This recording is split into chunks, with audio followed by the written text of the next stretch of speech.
Y ahora sí comenzamos. Entonces, bueno, el seminario que se presenta en esta mañana es acerca de la metagenómica y el estudio de los microorganismos del suelo.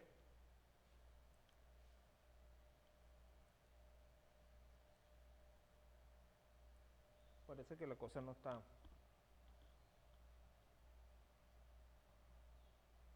Ajá.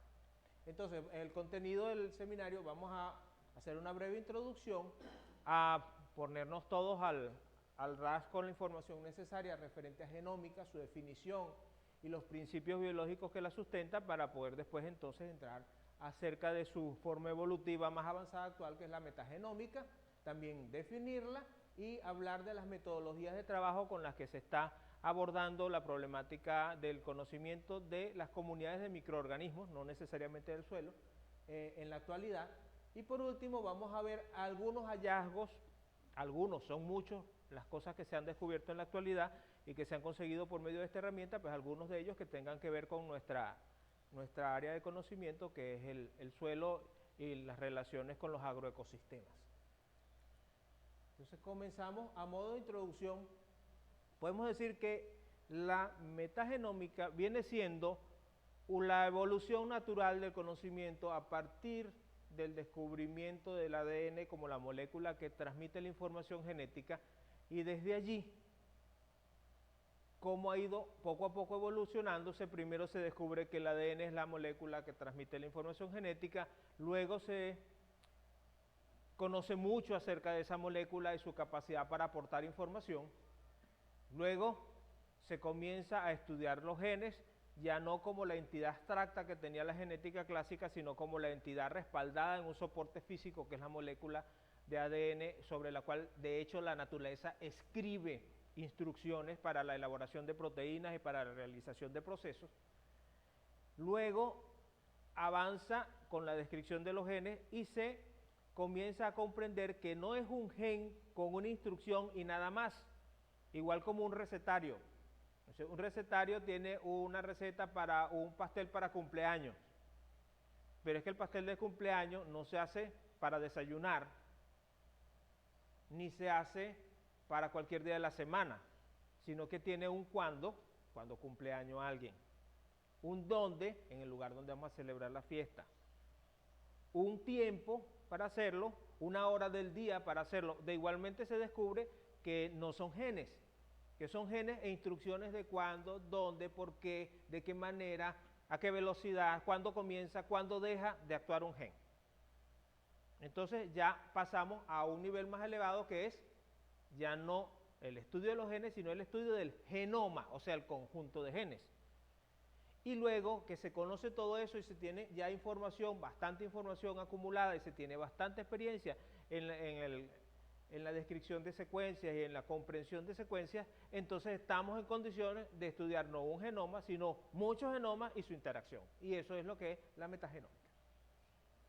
Entonces, diríamos que el suelo es un sistema autoorganizado y que está interconectado todo el sistema. La parte física, la parte química, la parte biológica, los organismos superiores y los inferiores, todos están interconectados, y que tiene altos niveles de intercambio de energía entre organismos y entre componentes físico-químicos. Eso es una de las cosas que tenemos que considerar. El suelo no es una cosa inerte que está allí, sino que está viva, está organizada, es un sistema y interactúan muchos seres vivientes.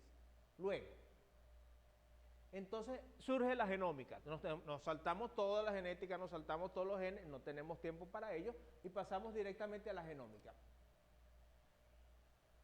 Debemos distinguir entre genómica y genética, a pesar de que la genómica es una parte de la genética.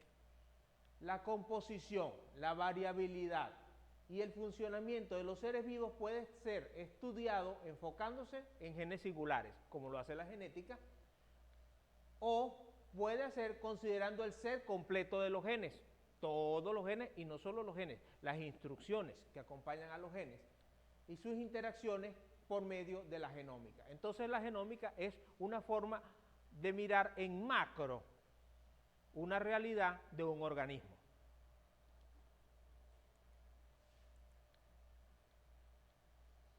El genoma entonces sería un sistema complejo con un gran número de partes diferentes, no solamente es una colección de genes.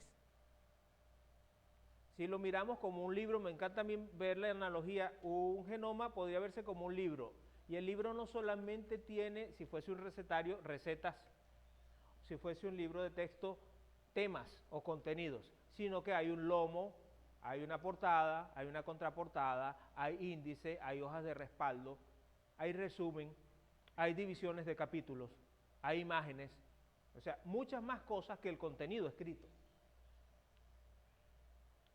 Entonces, el conocimiento de cada una de las partes por sí es insuficiente para entender el comportamiento del todo. El asunto es que nosotros vemos una parte, o sea, un gen o una secuencia de un genoma y no logramos atisbar qué es lo que hace o cuáles son las capacidades. El genoma es mucho más.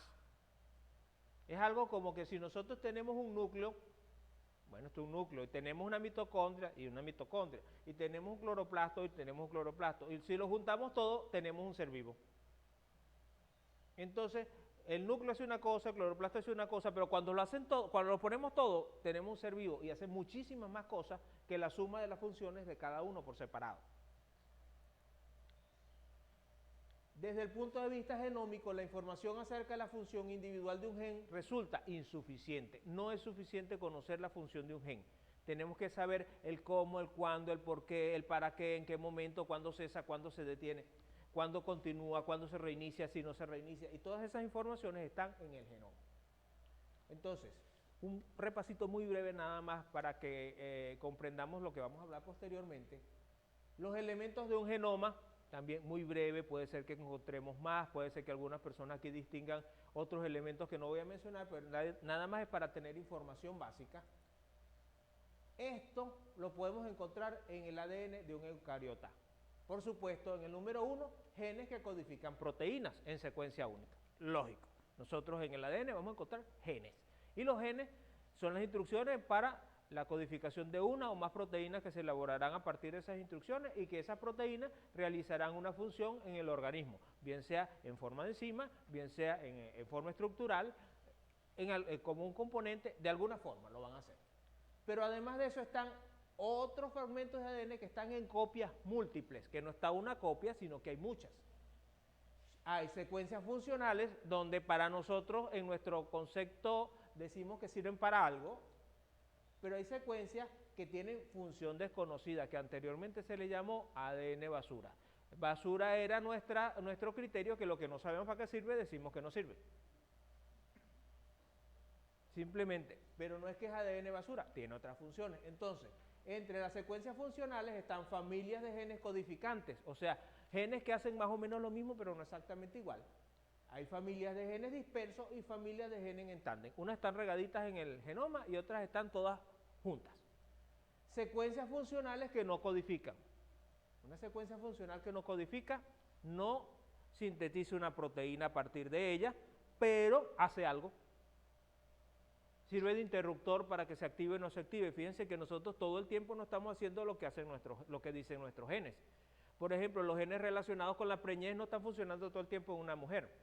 Los genes de preñez cuando está preñada. Y cuando finaliza el embarazo, finaliza la acción de esos genes.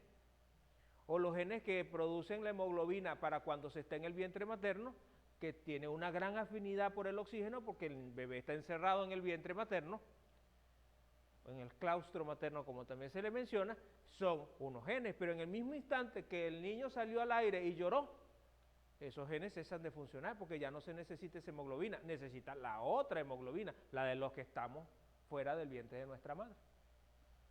Entonces esas son las secuencias funcionales no codificantes que dicen otras instrucciones además de la síntesis de la proteína.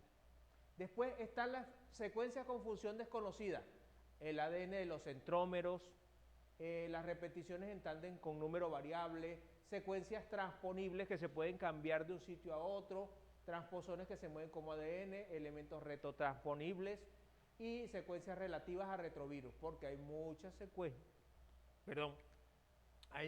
secuencias que tienen origen viral.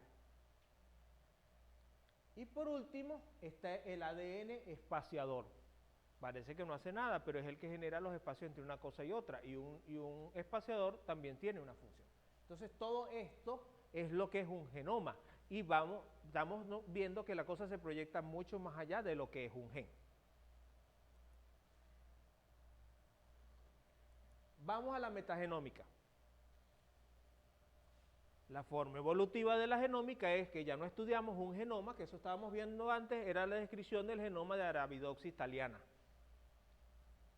Pero resulta que ya no queremos ver Arabidopsis, queremos ver Arabidopsis con los insectos que llegan, con las plagas que la atacan, con las enfermedades que le causan problemas, con las bacterias que están en su recubrimiento en la superficie de las hojas, con las bacterias que están en su rizosfera. Entonces ya no es un genoma que vamos a estudiar, tenemos muchos más genomas que estudiar, y a eso se refiere la metagenómica. ¿Y por qué surge o qué le da pie a eso? Bueno, que unos pequeños descubrimientos, que alrededor del 95% de los microorganismos del suelo no son cultivables bajo los protocolos actuales de laboratorio. Por tanto, nosotros cuando hacemos un aislamiento del suelo de material, que ya los jóvenes, los estudiantes de la especialidad, ya me imagino que ya habrán hecho o por lo menos tienen una idea de cómo va el asunto, estamos trabajando en capturar el 3% de lo que hay ahí. El otro 97% no podemos agarrarlo, porque son materiales que en estas condiciones no son cultivables. Otra información es que alrededor del 70% de los filas conocidos de bacterias y arcobacterias no tienen ni siquiera una especie representativa que podamos cultivar. No es que, o sea, no hay uno. El fila X no tiene un representante cultivable y por tanto no podemos ver cómo hace la colonia, no podemos ver cómo son los micelios, no podemos ver nada de él. Entonces, la metagenómica aplica el poder de análisis que tiene la genómica a las comunidades enteras de microbios sin necesidad de aislarlos ni cultivarlos, porque no lo podemos hacer, permitiendo identificarlos y conocer sus actividades y sus interacciones. Es un procedimiento que pretende saltarse el paso del cultivo, de la descripción, de la identificación in vitro, porque no se tiene recursos para poder hacerlo en la actualidad. No quiere decir que en el futuro se pueda hacer. La metagenómica utiliza técnicas de biología molecular para analizar la diversidad de los genomas microbianos. O sea, todas las herramientas que les dije que se desarrollaron previamente para desarrollo genómico, para biología molecular, para análisis de ADN, son aplicadas ahora con el fin de hacer estudios genómicos. ¿Con qué metodologías trabaja? Hay una metagenómica antigua y una metagenómica moderna, si lo queremos decir en cierta forma. La primera se llama, no le puse nombre, le puse más bien la descripción porque hay unas terminologías en inglés que se utilizan y creo que no son apropiadas para esta charla. La primera forma es amplificación de un gen para un grupo taxonómico. Es decir, se agarra un solo gen donde se sepa que haya gran variabilidad y hacemos un estudio genómico solamente de ese gen, pero para toda la comunidad de microorganismos. Y así, por ese gen, los distinguimos a todos. Algo así como que nosotros nos separáramos aquí por estatura.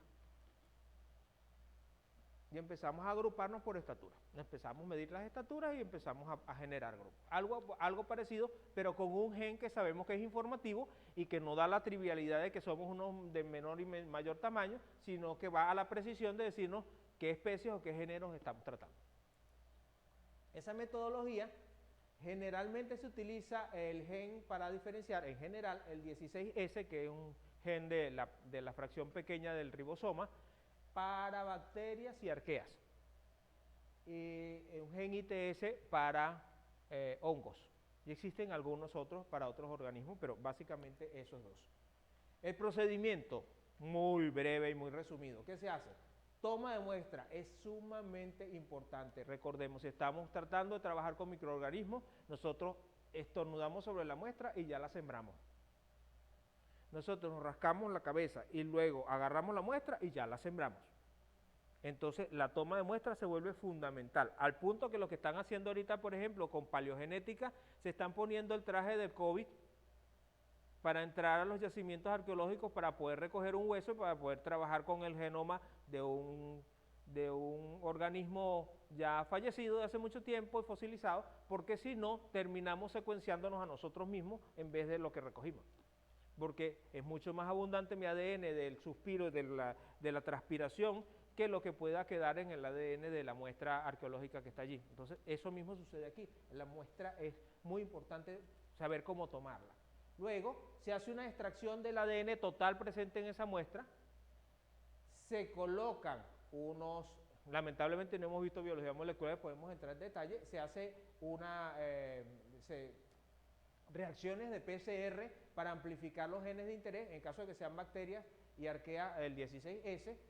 Por último, viene un trabajo sumamente importante y complicado, que es el procesamiento informático, y luego la identificación de los integrantes del grupo presente. Entonces tenemos un procedimiento que es básicamente biológico y agronómico para decir dónde tomó la muestra, es representativa, qué es lo que quiero estudiar.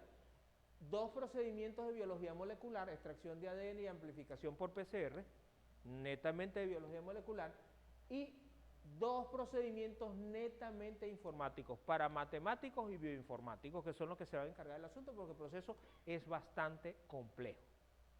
¿Por qué? Porque nosotros hacemos extracción de ADN y amplificamos. Y si tenemos 500 organismos diferentes en un sitio, que puede suceder comúnmente en suelos, tendremos que tratar de juntar las secuencias, unirlas y compararlas unas con otras en comparaciones múltiples y compararlas con bases de datos para poder llegar a la identificación de los integrantes del grupo. Eso solamente se puede hacer en la actualidad con el auxilio de la bioinformática. A pie no lo puede hacer nadie. Seguimos.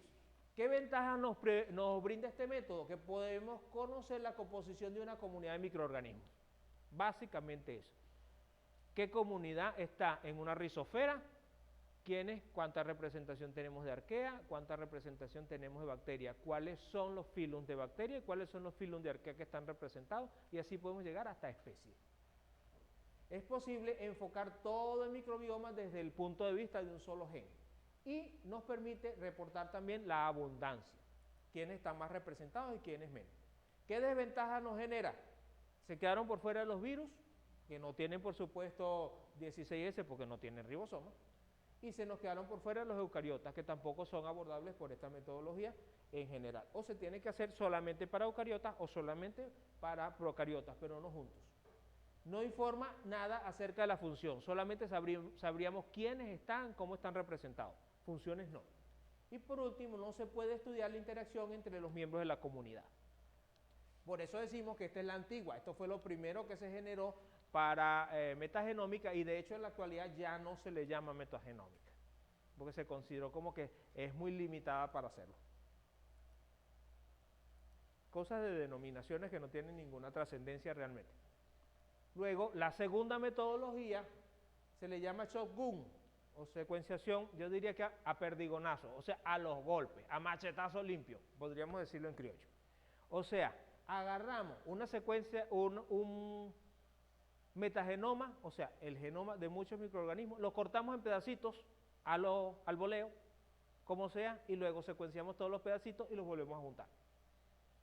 Es el equivalente a que nosotros nos vayamos para la biblioteca de aquí de posgrado, agarremos 500 libros, los partamos en pedacitos y después nos sentemos con toda la paciencia del mundo a volverlos a armar. A saber cuál libro, esta página 80 le pertenece a cuál de los 500 libros. Y esta línea que está aquí, ¿a cuál de los 500 libros le pertenece? Algo así sería. O sea, tenemos 500 genomas de los microorganismos presentes en un lugar y luego nosotros los secuenciamos todos a la vez y los empezamos a reorganizar para volver a saber cuál le pertenece a cada organismo. Se trabaja con la totalidad del genoma de la muestra, ya no con un gen en específico, sino con todo. El procedimiento, también muy breve, tiene muchas más implicaciones, pero vamos a decir breve porque la idea es comprenderlo. Procedimiento, en primer lugar, toma de muestra con todas las implicaciones que dijimos previamente. Luego, extracción del ADN total con un problema, es que cuando se hace, en el caso de los suelos, tenemos allí las sustancias húmicas, los ácidos húmicos y fúlvicos, que son bastante complicadores del procedimiento. Después viene la secuenciación masiva. Eso se hace por métodos de secuenciación de última generación, que son los que tienen la capacidad de secuenciar tanto a la vez y a partir de fragmentos tan pequeñitos. Luego viene lo más complicado, que es el procesamiento informático, la formación de presuntos genomas, por eso no se les llama genomas, sino que se les da otra denominación. Entonces, presuntos genomas, pero no está demostrado. La identificación de los integrantes del grupo presente, el ensamblaje de los genomas y por último los estudios de función y relación. Ahora sí podemos saber cómo se relaciona un organismo con otro o qué funciones están realizando en un sistema. Ventaja, permite conocer la composición de una comunidad de microorganismos, incluye a los virus y incluye a los eucariotas. Es posible conocer las funciones de que cada microorganismo cumple en el nicho donde se encuentra la muestra. Podemos saber qué está haciendo. O bueno, eso también es una aspiración muy grande. Muchas veces salen genes que no conocemos por qué son, que no aparecen en la base de datos. También aparecen microorganismos no clasificados, que no aparecen en la base de datos. Eso es normal que suceda. Y cada vez que se hace un trabajo y se suma a la base de datos mayor información, pues se subsanan los problemas que tendrán los siguientes grupos que hagan investigación en el área. Y sirve para estudiar los ciclos de los elementos en el suelo y saber quiénes intervienen en esos ciclos. ¿Qué desventaja? Es poco preciso en asignación de especies. Entonces, cuando nosotros queremos tener géneros y especies, utilizamos la metodología anterior, que por vieja no quiere decir que no sea buena. Y cuando nosotros queremos relaciones y otras cosas, se utiliza esta metodología. Ahí hay que tener una salvedad, que el esnovismo es un problema muy grande que tiene la gente del área de la biología molecular y de la genética molecular, que si es moderno es bueno y si es viejo no es bueno, y eso es mentira, porque por decir algo, el tequeño hace muchos años que lo descubrieron y porque sea viejo la receta no quiere decir que no sea sabroso y que no sirva mucho. Las cosas viejas, pues son viejas simplemente porque alguien las pensó antes, y las cosas nuevas, pues las pensamos después, nada más.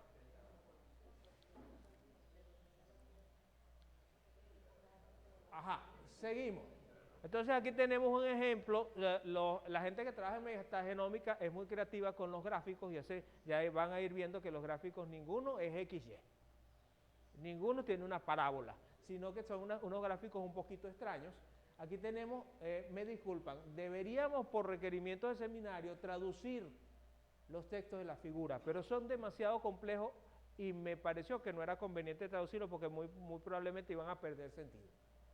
Aquí lo que tenemos es dos muestras en diferentes condiciones de suelos, de fuentes hidrotermales. Y la descripción de los taxones que aparecen allí. Uno es de bacteria y el otro de arquea. Y a partir de bacteria y de arquea nos van saliendo los colores donde nos aparecen los filos, las clases, los órdenes, las familias, los géneros y las especies descubiertos en cada uno para describir. Entonces, estos últimos listados que están aquí son las especies que aparecieron con su clasificación completa. Entonces nos da mucha información referente a un microbioma que es capaz de lo que el microbioma nos puede dar. Y podemos ver también evoluciones temporales, y eso se hace en diferentes épocas del año, con mayor cantidad de agua, con menor cantidad de agua, con época de lluvias, en invierno, en sequía, de diferentes cosas. Eso va a haber fluctuaciones, y si se hacen diferentes tiempos, veremos cómo esas poblaciones son capaces de fluctuar. No es un seminario solamente informativo y por eso no vale la pena profundizar en los gráficos, solamente vamos a modo de ejemplo. Aquí está otra vez, como son muy creativos ellos con los gráficos. Aquí está otro, en este caso se fueron más adentro y ya no están identificando especies, sino que están diciendo genes. Lo que está conectado con cintas son genes relacionados con una misma función. Entonces aquí vamos a conseguir genes del metabolismo de los aminoácidos, o genes de la biosíntesis de los glicanos, o genes de cofactores de vitaminas, cada uno con un color, y esto lo que nos está mostrando es organismos diferentes que hacen funciones similares, están enlazados unos con otros. Es un gráfico bastante informativo, que hay que pensarlo bastante rato para poder llegar a sacar información de él, pero lo importante es saber todo lo que se puede hacer. Ya ellos no están hablando de especies, sino que están hablando de quiénes llevan genes. Entonces hay tantas especies que tienen tal gen y que intervienen en el metabolismo de los cofactores de vitaminas, y así. Eso nos ilustra funciones que están ocurriendo en ese suelo, qué procesos están ocurriendo. Ahora sí vamos al meollo del asunto. Vamos a dar entonces algunas ilustraciones de lo que está sucediendo en la metagenómica de los microorganismos del suelo. Esto que tenemos aquí es una foto auténtica. Estamos en un trocito de madera que está en descomposición en el suelo. Esto que se asoma aquí peludito es un protozoario ciliado acompañado de un par de bacterias que estarán allí interactuando con él, y todo el recubrimiento de diferentes colores son diferentes especies de bacterias que están descomponiendo ese trocito de madera del suelo. Esto nos ilustra, por eso lo quise poner, nos ilustra de la abundancia de microorganismos que tenemos en el suelo cuando hay algo que comer, cuando hay algo que descomponer, y la importancia de cuando nosotros con prácticas agronómicas hacemos que ese algo que comer desaparezca de los suelos. Eso es lo que nos dice esa foto. Todo lo que se desaparece cuando perdemos la materia orgánica. Entonces, metagenómica. Los microorganismos del suelo responden rápido a los cambios ambientales. ¿Debido a qué? A su abundancia y a su estrecha relación con la degradación de la materia orgánica. Cambios en la materia orgánica, cambios en la población de microorganismos. Y en los ciclos biogeoquímicos. Además, pueden ser empleados como bioindicadores de la salud de los suelos. No solamente pueden ser empleados, ya existen normativas internacionales que nos permiten hablar de la salud de los suelos a partir de resultados de metagenómica, que nos indiquen la mayor o menor diversidad y representación de diferentes taxones en esos suelos. El microbioma del suelo. ¿Qué es el microbioma del suelo? Son las comunidades de microorganismos que viven en el suelo acompañadas por su material genético. O sea, podemos hablar de microbioma del suelo cuando hablamos de los microorganismos en sí. También podemos hablar de microbioma del suelo cuando hablamos del genoma que extraímos de esos microorganismos para estudiar posteriormente. La actividad microbiana en la rizosfera es esencial para el funcionamiento de las plantas. Eso cada vez se va descubriendo más. Y voy a hacer ahorita un paréntesis para decirles que no es esencial nada más en las plantas. Es esencial para el funcionamiento de las plantas, proveyéndoles de nutrimentos y protegiéndoles del ataque de los patógenos. Ahora que se ha hecho metagenómica, se ha encontrado con que nosotros tenemos genomas, metagenomas en la boca y en el tracto digestivo, y que no son iguales por una persona sana que para una persona enferma. Y que es importante que nosotros ese metagenoma lo mantengamos alimentado. Y por ello, eso de comer demasiado limpio, eso de tener todo demasiado limpio, eso de usar demasiado antibióticos, termina redundando en problemas para la salud de los animales y de nosotros. Hay un metagenoma en el rumen de la vaca, y la vaca no come pasto, la vaca come los productos de la descomposición del pasto que los microorganismos del rumen ponen en su estómago. Queda a disposición, la vaca no come pasto, de hecho la vaca come casi azúcar. Ajá, ¿y cómo llega eso allí? Bueno, la vaca tiene que tener una interacción con su becerro para poder inocularle los microorganismos que utilizará. Otro, y me disculpan lo muy estrambótico del ejemplo, pero debo decirlo. El canal vaginal de la hembra de los humanos tiene lactobacterias, bacterias acidolácticas. ¿No les suena ácido láctico a otra cosa? Cuando nacemos, nos inoculamos de bacterias acidolácticas que necesitaremos para digerir la leche que nos dará nuestra mamá. Los que nacimos por cesárea carecemos de esa inoculación inicial, pero luego vamos a interactuar con nuestra señora madre, que de alguna manera nos terminará inoculando. Se necesita eso. Hay una práctica oriental de comer con las manos, y dicen que es importante comer con las manos para mantener la salud. Sí, es importante, porque nosotros podemos reponer la flora intestinal con las manos cuando comemos. No les digo que coman con las manos, eso es costumbre de otra gente, pero tiene un fundamento, no es ilógico. No es ilógico, tiene un fundamento. Y hay muchas cosas de nuestro día a día, o bueno, vamos a poner otra, pues las termitas o comejenes. Resulta ser que la termita o comején no es capaz de comer madera. Hay unas bacterias en su estómago que la degradan, pero resulta ser que esas bacterias del estómago no son capaces de transportar la madera hacia sí. Hay unas espiroquetas que están asociadas a las bacterias que son las que traen. Entonces hay todo un microbioma dentro de una humilde termita para que ella pueda ser capaz de procesar la madera. Ella tiene que asociarse a una bacteria y la bacteria tiene que asociarse a una espiroqueta, y entonces ahí es que se puede tener integrada la maquinaria.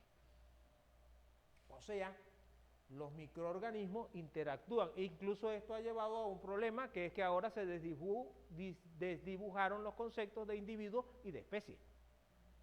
Porque nosotros podemos decir que el comején o que la termita es una especie, pero si lo desvinculamos de sus bacterias y de sus espiroquetas, es una especie no viable, pues no vive sin ellos.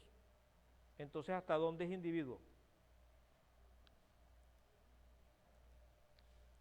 Seguimos, la metagenómica entonces es una herramienta avanzada de la genómica que se utiliza para acceder a la diversidad microbiana independientemente de su naturaleza cultivable o no cultivable. Lo que se quiso fue bypassear el problema de que sea cultivable en laboratorio. ¿Qué elementos clave se han conseguido que son importantes en el caso de la metodología, ya la segunda metodología de metagenómica, que es lo que en la actualidad se llama metagenómica? Que la obtención de la muestra tiene que ser representativa, y me disculpan que está mal escrito microbiana. La muestra tiene que ser representativa, y para lograr esa representatividad hay que pensar muy bien lo que se está haciendo. Existen dificultades relacionadas a representatividad, a concentración y a sustancias interferentes, como el caso de las sustancias húmicas. Segundo, las estrategias bioinformáticas para ensamblado de las secuencias metagenómicas viven evolucionando. Hay software que se crean constantemente y que se tienen que estar perfeccionando, y las personas tienen que conocer muy bien el manejo de software, porque el asunto no es sencillo. Como les digo, eso de cortar, bueno, que de hecho sucede cuando a veces hay un golpe de estado, llegan y cortan los pedazos en una máquina que corta y hace tirita los documentos, y después hay gente que se sienta con una pinza a armarlos otra vez para ver si pueden acusar a alguien de corrupción. Aquí van a tener que armar mucho. Da muchas pinzas. Bueno, eso mismo hace la herramienta informática, pero lo hace con un refinamiento mucho más alto. Luego, el asunto es que hay que interpretar, y para interpretar hay que hacer comparaciones múltiples con genomas conocidos. Y por último, hay que hacer extrapolación de los metagenomas a función, o sea, si se sabe que este microorganismo es nitrificante y tiene los genes tales, entonces otro que tiene unos genes parecidos y está clasificado similar, debería ser algo similar, y esos son los tipos de deducciones que se hacen. Vamos entonces brevemente, porque no tenemos ya mucho tiempo, con los hallazgos. Comentarios al voleo de las cosas que se han hallado, no están muy clasificadas porque no tenemos suficiente espacio de tiempo para desarrollarlas. Primero, este señor en el 2020, Banshee, nos dice que las propiedades físicas y químicas de los suelos dependen de la presencia y de la diversidad del microbioma. Y eso lo debemos saber nosotros y tenerlo grabado, porque eso tiene que ver mucho con la producción agrícola. Luego, los recursos microbiológicos del suelo pueden ser utilizados para identificar genes que codifiquen parenzimas con actividades novedosas. Un comentario de un artículo que no les pude poner aquí porque era un poco complejo el asunto, nos decía que a veces una planta tiene una enzima para procesar un nutriente, y los microorganismos que están asociados en su rizosfera tienen 40 enzimas más diferentes. De seguro que entre esas 40 habrá una que es más eficiente, una menos eficiente, una más especializada. Y eso no lo estamos buscando. Y en la actualidad se está buscando eso, y se están buscando antibióticos. Saben que hay un problema porque estamos llegando al tope de efectividad de antibióticos. Allí se están buscando antibióticos también. Luego, este otro autor, Liu, y sus colaboradores dicen que existe una correlación positiva modesta entre la diversidad vegetal y la riqueza microbiana de los suelos. Entonces, se observa que, sobre todo en las zonas tropicales, a mayor diversidad del bosque, mayor diversidad de los microorganismos en el suelo. No es exactamente lineal, pero sí existe una relación. En cuanto al efecto de la preparación de los suelos sobre la microbiota, este señor nos afirma que entre el 62 y el 90% de la variabilidad de las poblaciones microbianas en el suelo, en espacios intervenidos, es resultado de diferencias en el uso. Cambiamos el uso y afectamos entre el 90 90 y 62% los microorganismos. Solo cambio de uso, ni clima, ni cultivo, el uso, las labores. Luego, efecto de la preparación de suelo sobre la microbiota. Sousa y colaboradores, la aplicación de prácticas convencionales de preparación de suelos en comparación con la siembra directa tuvo una mayor incidencia sobre la composición de la microbiota del suelo que la rotación y la sucesión de cultivos. La labranza convencional contra la siembra directa. Ahí está la mayor incidencia. En suelos con labranza convencional predominan los microorganismos descomponedores de materia orgánica. ¿Por qué? Porque ahí abunda la materia orgánica que estamos incorporando y porque estamos oxigenando. Y los involucrados con los ciclos de carbono y nitrógeno. ¿Por qué? Porque además de incorporar materia orgánica y promover su descomposición, estamos añadiendo nitrógeno con la fertilización. Entonces esos microorganismos se ven favorecidos y esas poblaciones son las que crecen en desmedro de las otras poblaciones que hacen otra función. En los ceros con cero labranza predominaron los microorganismos fijadores de nitrógeno, un metabolismo diferente, ya no son procesadores de nitrógeno, sino incorporadores de la atmósfera para fijarlo, y las arqueas relacionadas con la abundancia de materia orgánica. Las arqueas se ven muy perjudicadas con las labores de preparación de suelo porque son más sensibles a los cambios ambientales. Los eucariotas fueron más abundantes en suelos con labranza convencional porque ello se atribuye a una mayor tolerancia a los estreses. Aquí entonces está este grafiquito, ilegible, pero sí nos da ilustración. Aquí tenemos microorganismos y aquí tenemos la barra negra en labranza, cero labranza, y la barra blanca en labranza convencional.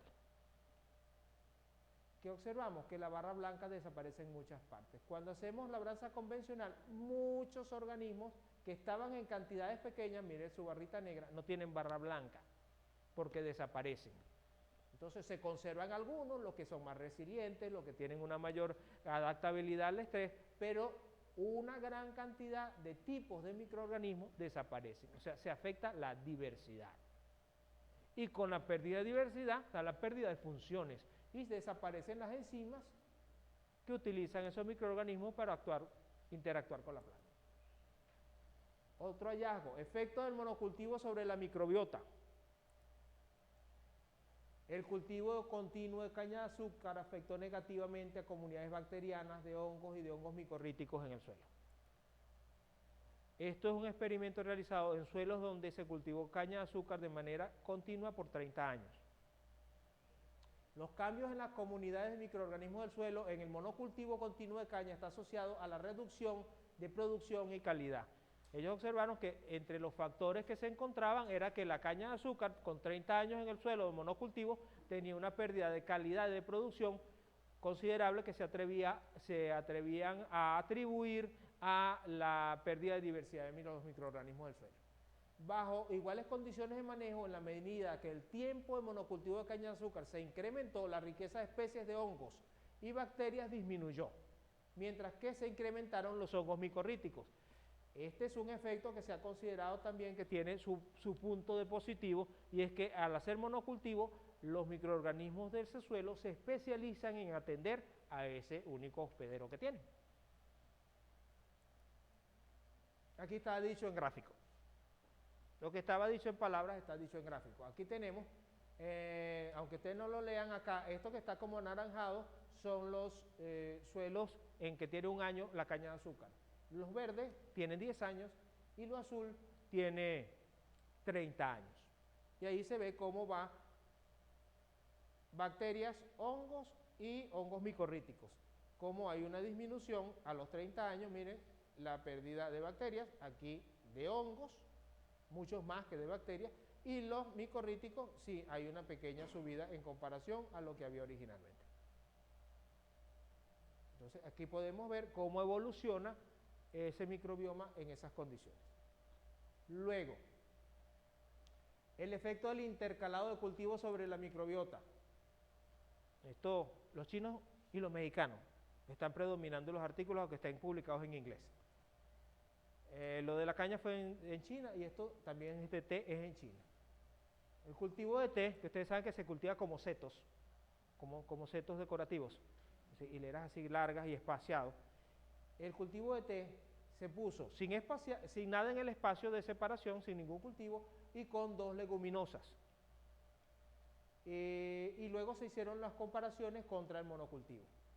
Y se encontró que las comunidades de microorganismos se incrementaron cuando había presencia de leguminosas. El cultivo intercalado produjo un incremento de cantidad y composición de metabolitos en el suelo. No solamente había más microorganismos, sino que las plantas que estaban en la zona intercalada exudaban sustancias. Y de hecho, pues se comenta que hasta el 40% de los metabolitos producidos por una planta pueden ser exudados cuando hay una interacción con los microorganismos del suelo. La planta está pagando el intercambio y los beneficios que recibe de sus microorganismos. El intercalado con Vignazuki, que el frijolito este pequeño que es dulce, que es muy valioso, resultó la mejor combinación para estimular el incremento de la diversidad de bacterias en el suelo y la acumulación de metabolitos. Y ahora eso dicho en gráfico. Igual un gráfico donde nos representan, la primera columna es el monocultivo, las siguientes columnas son 3 modalidades de cultivo con leguminosa a 30 centímetros y a 40 centímetros. Una observación y se ve cómo las poblaciones van alterándose. Y aquí eso mismo, pero en versión de los nombres de los, creo que son los géneros, sí, géneros de microorganismos, y aquí están los diferentes tratamientos y cómo fue evolucionando. Este es el tratamiento en monocultivo y podemos ver cómo hay una predominancia, los más oscuros son más abundantes y el blanco no está. Como hay una predominancia de microorganismos en la condición de monocultivo que se disuelve, fíjense que ya no hay casi predominancia en las condiciones de cultivos intercalados. O sea, los grupos se ven más representados, no hay una sobrerepresentación de algún grupo en particular. Solubilización de fósforo, por supuesto que esa es una de las áreas donde más interés tenemos. Se ha encontrado que las prácticas de manejo en suelos agrícolas promueven el desarrollo de comunidades de microorganismos especializados en la solubilización de formas de fósforo inorgánico. Suelos sometidos a reforestación con baja disponibilidad de fósforo, la estrategia predominante de las comunidades ya no es la solubilización, sino la adquisición más eficiente de fósforo y su transporte. Entonces, si le estamos poniendo fertilizante al suelo, las comunidades que se desarrollan son las de solubilizadores. Si dejamos de ponerle fertilizante al suelo y lo incorporamos por formas orgánicas, entonces las comunidades que se encargan del procesamiento de ese fósforo orgánico y el transporte de ese fósforo orgánico son las que van a predominar. Entonces cambian los tipos de microorganismos. Y esto expresado en gráficos. Este gráfico para mí es el más creativo de todos hasta los momentos. Aquí tenemos un ecosistema de reforestación y aquí un agroecosistema. Las líneas son azules, formando esa especie de flor. Las líneas son azules porque son elementos que promueven el desarrollo de microorganismos. Y las líneas son rojas porque son elementos que inhiben el desarrollo de microorganismos. Y aquí están los microorganismos presentes. Están representados aquí proteobacterias, que son importantísimas. Las bacterioidetes, casi no leo, acidobacterias, ascomicota, actinobacteria, cloroflexi, etc. Nada más, lo bueno que tiene el gráfico es que nada más con los puntitos de colores ustedes se pueden dar cuenta dónde hay más colores. Entonces, no solamente que se promueven más géneros de microorganismos o más grupos de microorganismos, más taxones de microorganismos que los que se promueven aquí. Aquí hay una menor diversidad, vemos que hay un predominio del verde, del morado y del rojo. Verde, morado, rojo y azul, básicamente, en cambio aquí están todos los colores. O sea que nada más de esa manera ya nos resulta bastante gráfico. Aquí entonces está representado por medio de barras y podemos observar, aquí son genes. Genes relacionados con, en primer lugar, solubilización de fósforo y en el segundo lugar con procesamiento de fósforo. O sea, los que se favorecen cuando hacemos agricultura convencional y los que se favorecen cuando hacemos agricultura orgánica. Y podemos ver en un suelo reforestado como la predominancia de genes de procesamiento de solubilización de fósforo de fertilizante es muy baja porque ahí no hay fósforo añadido, mientras que los de procesamiento de fósforo a partir de materia orgánica es mucho más abundante porque allí hay fósforo proveniente de materia orgánica. Lo contrario con el caso de los suelos con cultivo convencional. También está otra curiosidad, virus del suelo, porque es que también tenemos un viroma, porque los virus no están vivos, pero tienen genes. Y entonces los virus del suelo juegan un rol importante en los procesos de reciclaje de nutrientes y carbono en los ecosistemas terrestres.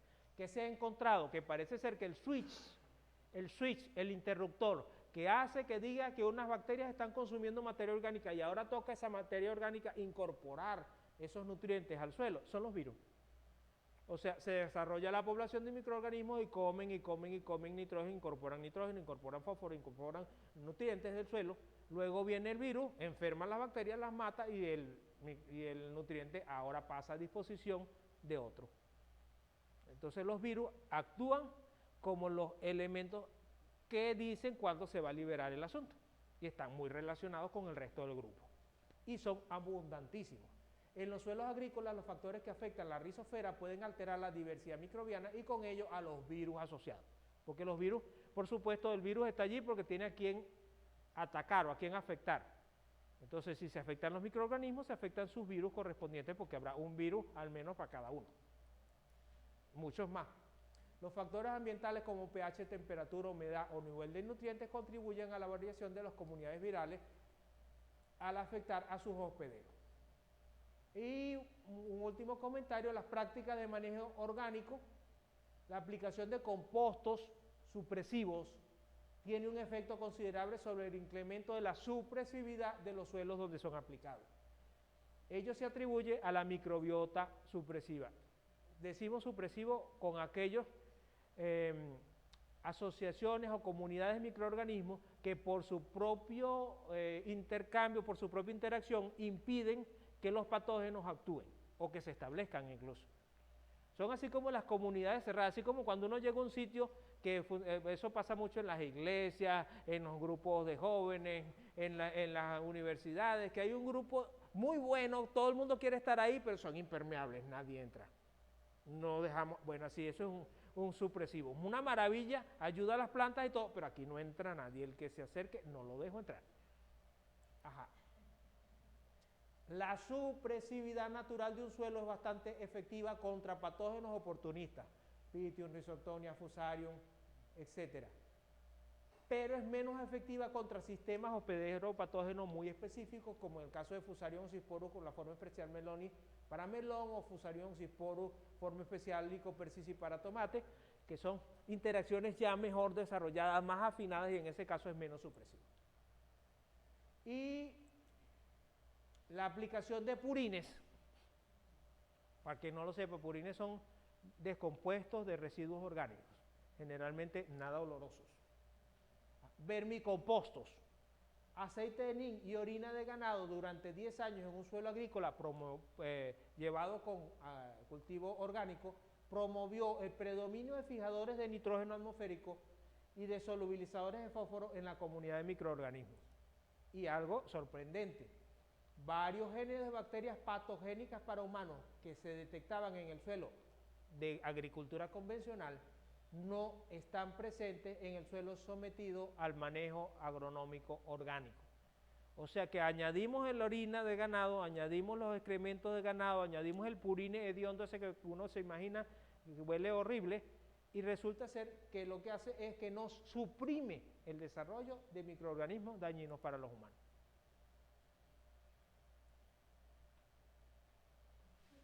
Hemos finalizado, si hay alguna pregunta, estamos a la orden. Estamos a disposición. Ratifico que no soy un especialista del área, sino alguien que está exponiéndoles una realidad desde el enfoque de la biotecnología. Profesora.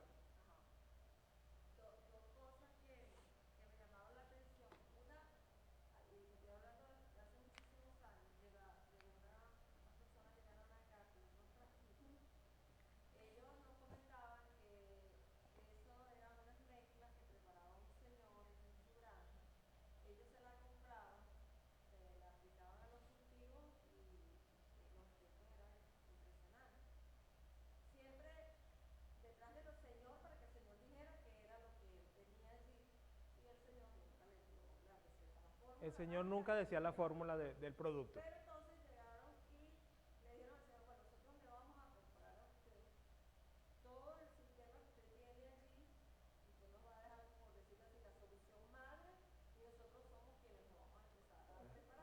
O sea, le compraron el conocimiento. Exacto. Él vendió todo, pero sucedió que, como está sucediendo ahorita, hay ciertas limitantes a la hora de tú aplicar algunos productos que tienen microorganismos altamente deficientes y es el hecho de que eso afecta la diversidad de los suelos y tú tienes que decir con propiedad qué es lo que estás aplicando. Entonces, esta gente va a registrar su producto y obviamente lo primero que le preguntan No lo pueden es registrar. que hay, no pudieron registrarlo. Trajeron una muestra para acá y lo único que salía era pseudomonas. Pero aquello funcionaba extraordinariamente bien. Y que es lo que tú dijiste una palabra que era, no son desvinculantes. Y ellos estaban conscientes que ahí había de todo, incluso hasta estiércol, había extractos vegetales, pero eso funciona como un todo. Y ellos querían era, digamos decir, aquí hay tal bacteria, tal hongo, o tenemos micorriza, o tenemos rizote, pero nunca, jamás. Y no lo pudieron registrar, tuvieron que seguirlo vendiendo de manera clandestina. Y lo otro que te voy a decir es una consideración en cuanto a que tú hablas acerca de los suelos cuando hablas a campo abierto, pero ahorita nosotros tenemos, y eso está en boom, es los cultivos protegidos. Entonces, en el caso de los cultivos protegidos, lo primero que te dicen es, a la hora de trabajar con sustratos, esos sustratos tienen que estar muy bien esterilizados. Y adivina qué, te raspas a los microorganismos. Elimina los microorganismos, a los buenos y a los malos. Pero no solo eso, o sea, tú te conviertes en un servidor en el sentido de que eres tú quien aplica los microorganismos benéficos. Entonces empiezas a aplicar micorriza, empiezas a aplicar rizobacterias y por supuesto el protagonista de toda la vida, que es tricoderma. Ellos no saben en qué momento, qué dosis, en qué etapa tecnológica del cultivo, pero se lo aplican. Entonces, tú está como que de alguna manera tú estás eliminando una comunidad de microorganismos benéficos que están allí, que tienen una simbiosis además muy estrecha con las raíces de las plantas, y le estás entonces colocando microorganismos que establecen simbiosis con las plantas, pero que además, como tú decías, no dejan que nadie se acerque. Y no tienen freno. Son unos fenómenos a la hora de competir. Y no tienen freno. Que está sucediendo, por ejemplo, el ataque que está habiendo en los Andes a las champiñoneras por parte de tricoderma. Porque de hecho, tricoderma se recubren allí en champiñón. Bueno, es un desastre grandísimo en las champiñoneras, porque bueno, como están aplicando tricoderma por todos lados, pues el tricoderma se mete en los cobertizos. Y entonces, una de las cosas que uno tiene que tener en consideración cuando habla de estos microorganismos es hablar de diversidad y qué estamos haciendo nosotros, qué estamos trayendo, pero además nos traemos de otros países, además.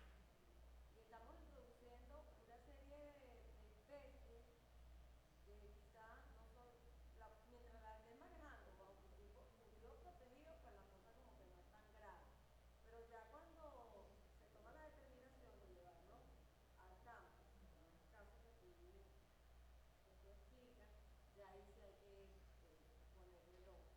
Y lo del caso de la labranza, en estos días se hizo viral un video de un señor que mostraba cómo mantener la humedad en el suelo, y todo el mundo pronostica que un periodo de sequía bárbaro.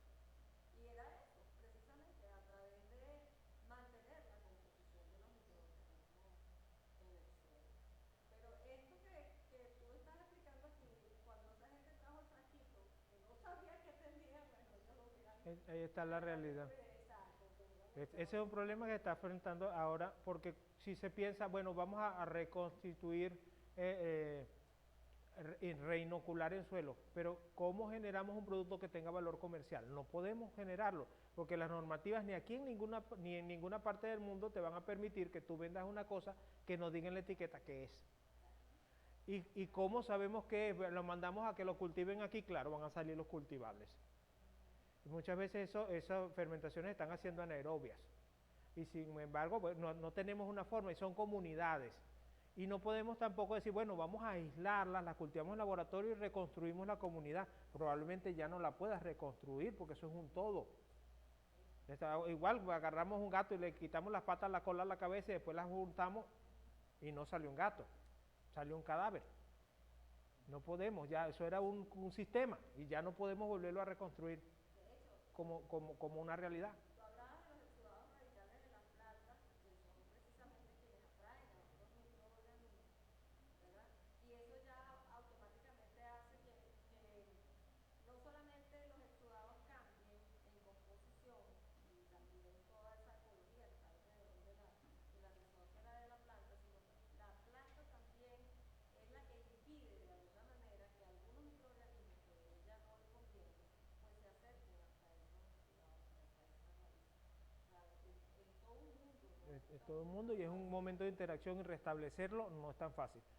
Por ahí eso es un tema que me gustaría a mí desarrollar investigación, que si tenemos herramientas para hacerlo, que es probar el proceso de pasteurización, que hay que hacerlo a los sustratos para trabajar en cultivo protegido, porque es necesario hacerlo, pero luego reinfestación de ese sustrato, pero ya no con un único organismo, dígase pseudomonas, dígase tricoderma, sino con una comunidad. Eso es creo que es un bonito tema de trabajo de investigación para una tesis, para un trabajo de ese tipo, creo que puede resultar bonito porque se puede sacar información bastante valiosa y se puede dar una respuesta para hacer, porque si nosotros, los microorganismos predominan en el planeta, eso es mentira que los seres humanos predominan los microorganismos, están dentro de nosotros por los lados y en cualquier abertura, y están en todas partes y nosotros nos morimos y nos comen, y, bueno, todos están rodeándonos en cualquier parte, a punto que se está haciendo metagenómica de los microorganismos que están en las nubes. Hasta ese nivel estamos. Hay comunidades de microorganismos en las nubes, entonces, si nosotros pasteurizamos un sustrato y no le ponemos nada, lo que estamos es dejando el terreno libre para que llegue alguien de primero. ¿Quién? No sabemos, pero alguien va a llegar porque ese sustrato está libre y tiene alimento. Y si tiene alimento y está libre, alguien se lo va a consumir.